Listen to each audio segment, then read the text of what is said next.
Turning তো overtake করছিল আর motorcycle এদিক থেকে যাচ্ছিল, বাসে বাড়ি মেরে নিয়ন্ত্রণ হারিয়ে গেছে। এখন পেশেন্ট খুব খারাপ অবস্থা। আর কেন ওপর আল্লাহ জানে বাস কয়জন আছে তারা? কয়জন? একজন ছিল।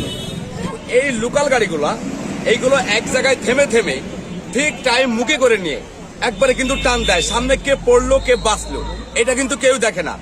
তো ঘটনা বাসায় ছিলাম, এখান থেকে রিং গেলে একটা গাড়ি অ্যাক্সিডেন্ট হয়েছে। তো সাথে সাথে আমরা চলে আসলাম, এসে দেখি গাড়ির নিচে মোটরসাইকেল।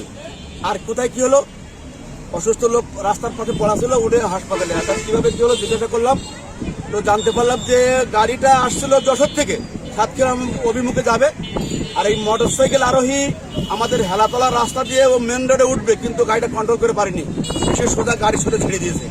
দেওয়ার কারণে বাড়ি গিয়ে মোটরসাইকেল আরোহী রাস্তায় পড়ে থাকে, গুরুতর আঘাত হয়ে, আর মোটরসাইকেলটার ভিতরে চলে যায়। আর এই ড্রাইভার যখন কর্মার আওয়াজ হচ্ছে, ও দিশা বিশা না পেয়ে কি করবেন না করে টানতে এই পর্যন্ত গাছের গায়ে ধাক্কা মেরে দিয়ে ও এখান থেকে পালাই যায়। আমরা কিং কর্তব্য বেঙ্গল কি করবো, এসে লোকজন সরিয়ে দিলাম, এই গাড়িটাকে সরানোর চেষ্টা করলাম, মোটরসাইকেলটা নিচ থেকে বাইর করে এখন রাখছি। এখন আমরা চেষ্টা করতেছি গাড়িটা টেনে নিয়ে হয় থানা হেফাজতে অথবা শ্রমিক ইউনিয়নের হেফাজতে থেকে পরবর্তীতে একটা পদক্ষেপ নেবো ইনশাল্লাহ, সেই চেষ্টা করছি। আহত নিহত যে ব্যক্তি আহত হয়েছেন ওনার কান দিয়ে রক্ত বাহির হচ্ছে, বাম হাতটা শুনলাম ভেঙে গেছে, গুরুতর অবস্থা। ওনাকে খুলনা 250 বেডে নিয়ে যাওয়া হয়েছে। 4টার সময় আমরা খবর পেলাম আমাদের হেলাতলার সামনে একটা বাস এবং একটা মোটরসাইকেল দুজন মুখোমুখি হওয়ার ফলে একটা অ্যাক্সিডেন্ট হয়েছে।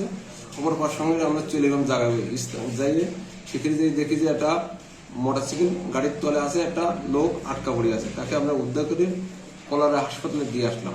মারাত্মক অসুস্থ, মারাত্মক এবং ক্ষয়ক্ষতি অনেক। তাকে হাসপাতালে দিয়ে আসার পরে তাকে রেখে আসার পরে তার ঠিকানা নিয়ে এলাম, তার মার কাছে ফোন দিলাম, ফোন দেওয়ার পরে তার ঠিকানা পেলাম। তারপরে তার রেখে আসার পরে আমরা যে বাস এবং মোটরসাইকেল আটকা পড়ে আছে সেখানে গেলাম। তারপরে মোটরসাইকেলটা আমরা গাড়ির তলের থেকে উদ্ধার করলাম, আমাদের নিজস্ব জগ দিয়ে গাড়িটা উঁচু করে গাড়িটা উদ্ধার করলাম। আর ওনারা আত্মীয়স্বজন যার কাছে আছে তার কাছে আমরা মোটরসাইকেলটা দিয়ে আমরা অফিসে চলে আসলাম।